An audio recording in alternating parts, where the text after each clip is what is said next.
আপনি কি জানেন একসময় দিনে প্রায় 24 বার খুলতো হাওড়া ব্রিজ? হ্যাঁ, আপনি ঠিকই শুনেছেন, সত্যি খুলতো হাওড়া ব্রিজ। তবে আপনার শোনা চাবি দিয়ে দুভাগ হয়ে যাওয়া গুজব রটনার সাথে এর কোনো সম্পর্ক নেই।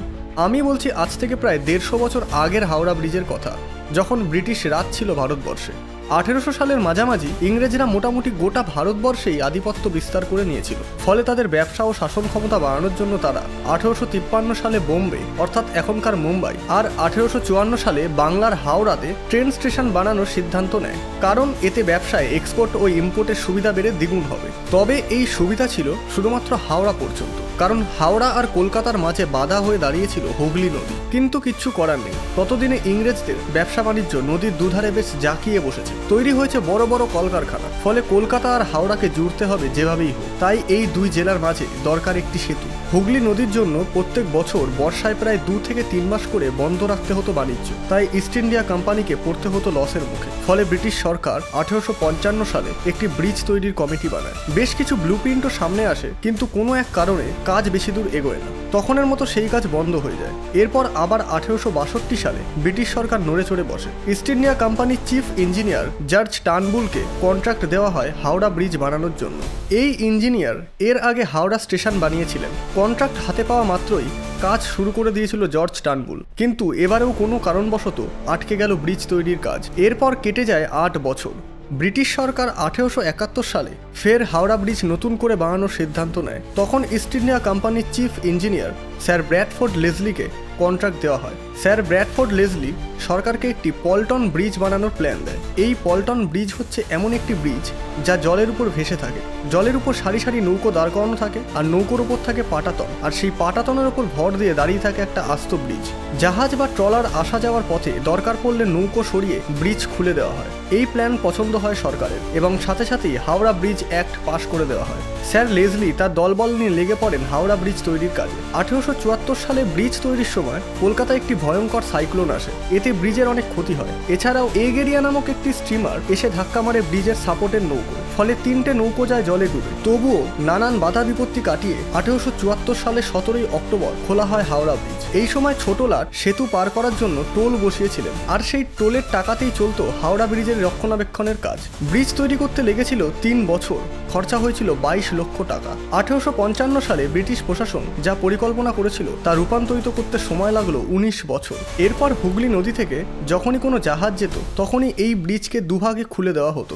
এভাবেই চলতে থাকে বেশ কিছু বছর। কিন্তু দিনের পর দিন ব্রিজের উপর ভার পড়তে থাকে অত্যাধিক। হাওড়া স্টেশন ও হাওড়া ব্রিজ তৈরি হওয়ার কারণে আশেপাশের লোকাল এরিয়াতে কাজের জন্য সাধারণ মানুষের ভিড় বাড়তে থাকে। ফলে হাওড়া ব্রিজের উপর লোড পড়তে থাকে বেশি। প্রত্যেক দিন কয়েক লাখ মানুষের আসা যাওয়া হতো, সাথে মালপত্র বোঝাই করা গরুর গাড়ি। এই সময় হাওড়া ব্রিজের উপর ট্রামও চলত, কিন্তু অত্যাধিক লোড পড়ার কারণে ট্রাম চলাচল বন্ধ করা হয়।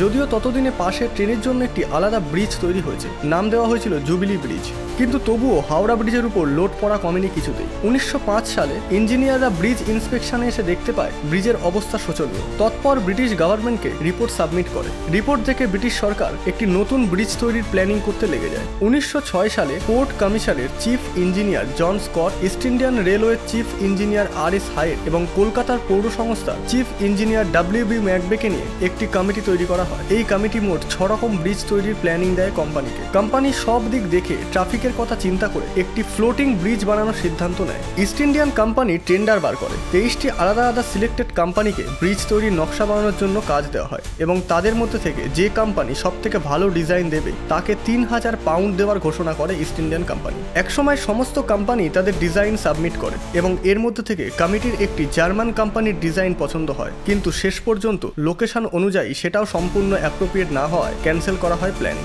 এই সময় পশ্চিমবাংলায় একটি অন্য সমস্যাও দেখা যায়। লর্ড কার্জেনের বাংলা ভাগ অর্থাৎ বঙ্গভঙ্গের সিদ্ধান্তে গোটা পশ্চিমবঙ্গে তখন আন্দোলন চলছে। ফলে নতুন ব্রিজের কনস্ট্রাকশন শুরু হওয়া বন্ধ হয়ে যায়। 1911-এ প্রচণ্ড গণ আন্দোলনের ফলে এই বঙ্গভঙ্গ স্থগিত হয়। এই সময় আরও একটি সমস্যা দেখা যায়, সেটি হচ্ছে কলকাতা থেকে ব্রিটিশরা রাজধানী তুলে নিয়ে দিল্লিতে বসায়, যা যার ফলে কিছুদিন পিছিয়ে যায় ব্রিজ তৈরির কাজ। আর এসবের মধ্যে সবথেকে বড় একটি জিনিস ঘটে যায়, যা হচ্ছে প্রথম বিশ্বযুদ্ধ। 1914 সাল থেকে 1918 সাল পর্যন্ত চলে।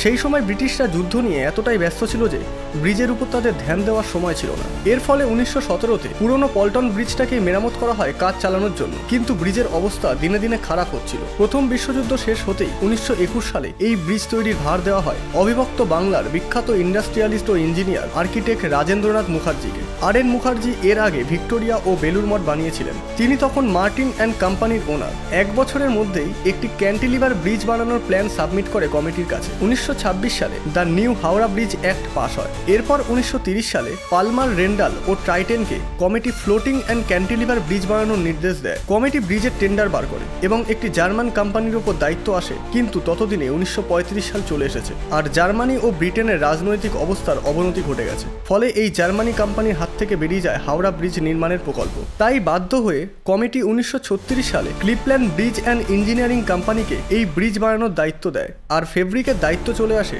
ব্রেথওয়েট বার্ন অ্যান্ড জেসাপ কোম্পানির উপর। এই ব্রিজ নির্মাণে 26,500 টন স্টিলের প্রয়োজন হয়েছিল, যার মধ্যে 23,000 টন স্টিল দিয়েছিলেন tata iron and steel company, কারণ ব্রিটেন থেকে আসা শিপমেন্টকে ধ্বংস করে দিয়েছিল জাপান।